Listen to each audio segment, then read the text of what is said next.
السلام عليكم ورحمة الله وبركاته. في يوم الجمعة المبارك هذا أحب أزف لكم بشارة حلوة بخصوص العلاج من السحر المربوط.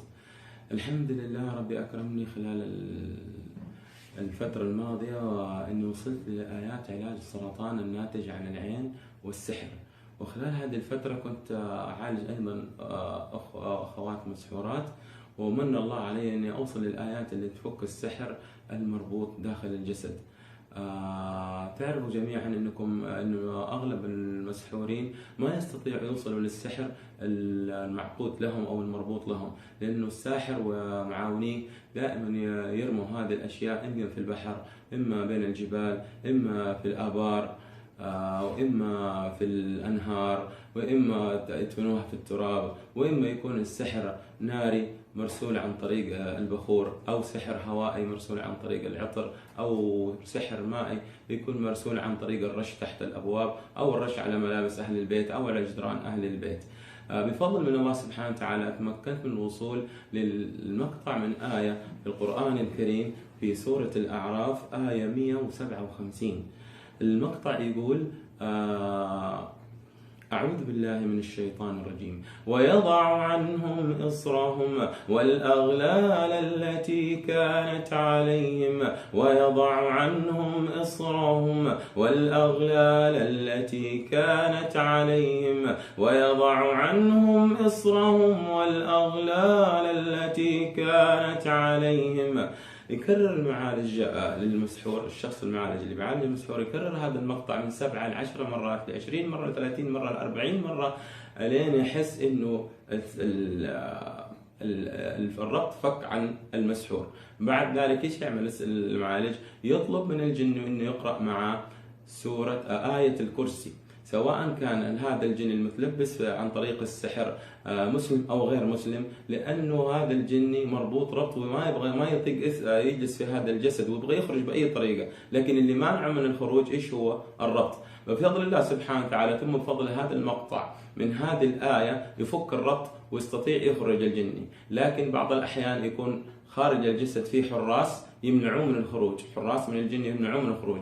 فإيش تسوي عشان تساعده للخروج؟ قل له اقرأ معي آية الكرسي، اقرأ معي آية الكرسي سواء كان مسلم أو غير مسلم، بإذن الله يخرج الجني سريع جدا وسليم بدون ما يتأذى وبدون ما يتعور. تمام؟ فحاول بأي طريقة تواصل بعد كده، بعد ما تعرف انه فكر الربط، فواصل معاه قراءة آية الكرسي، سواء كنت أنت لوحدك أو كان معك مجموعة من الأخوة يساعدوك في القراءة. خليهم يقرأوا معك آية الكرسي، وبإذن الله الموضوع ما يأخذ أكثر من 9 دقائق ويفك الربط. أطلب من الأخوان المتابعين لي في هذا المقطع توزيع هذا المقطع لجميع المسلمين في أنحاء العالم، في البحرين، في الخليج، في الإمارات، في ليبيا، في مصر، في المغرب، في أمريكا، في الصين، في كل مكان فيه مسلمين، انه يوصلوا لهم هذا البشاره، لانه في كثير منهم معانين معاناة طويله، بعضهم معانا سنه او سنتين، وبعضهم اعرفهم انا عانوا اكثر من 26 سنه وهم مربوطين بالسحر، والسبب انهم ما يعرفوا فين مكان السحر وفين اتوضع.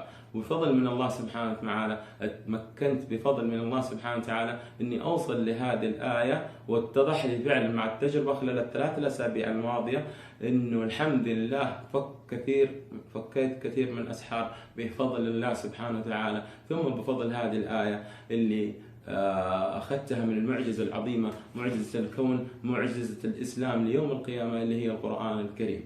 آمل من الجميع أنه ما يقصروا مع أخوانهم ويكسبوا الأجر، أنك تفك ضيقة مسلم وكرب مسلم، وكرب أخ يكون تخاصم مع زوجته أو طلق زوجته بسبب سحر، أو بأخوات منع عنهم الزواج وتوقف عنهم الخطاب بسبب سحر من الأسحار، أو ناس تعدمت حياتهم وتعدمت أحوالهم بسبب سحر من الأسحار، خسروا أعمالهم، خسروا نشاطاتهم، خسروا تجاراتهم، خسروا وظائفهم، خسروا أملاكهم بسبب السحر المربوط.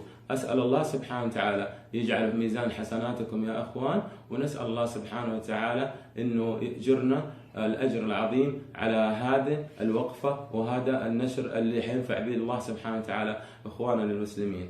آخر طلب أطلبه منكم أنكم لا تنسوا الصلاة والسلام على الرسول صلى الله عليه وسلم، حبيب هذه الأمة، حبيب هذه الأمة، حبيب هذه الأمة. لا تنسوا تصلوا وسلموا على الرسول صلى الله عليه وسلم. وإن شاء الله ألتقي بكم في المقطع الآخر. عندي بشارة ثانية أبلغكم فيها إن شاء الله في المقطع الآخر. أخوكم عدنان محجوب الهاشمي، المعالج بالقرآن الكريم في مدينة جدة للمملكة العربية السعودية.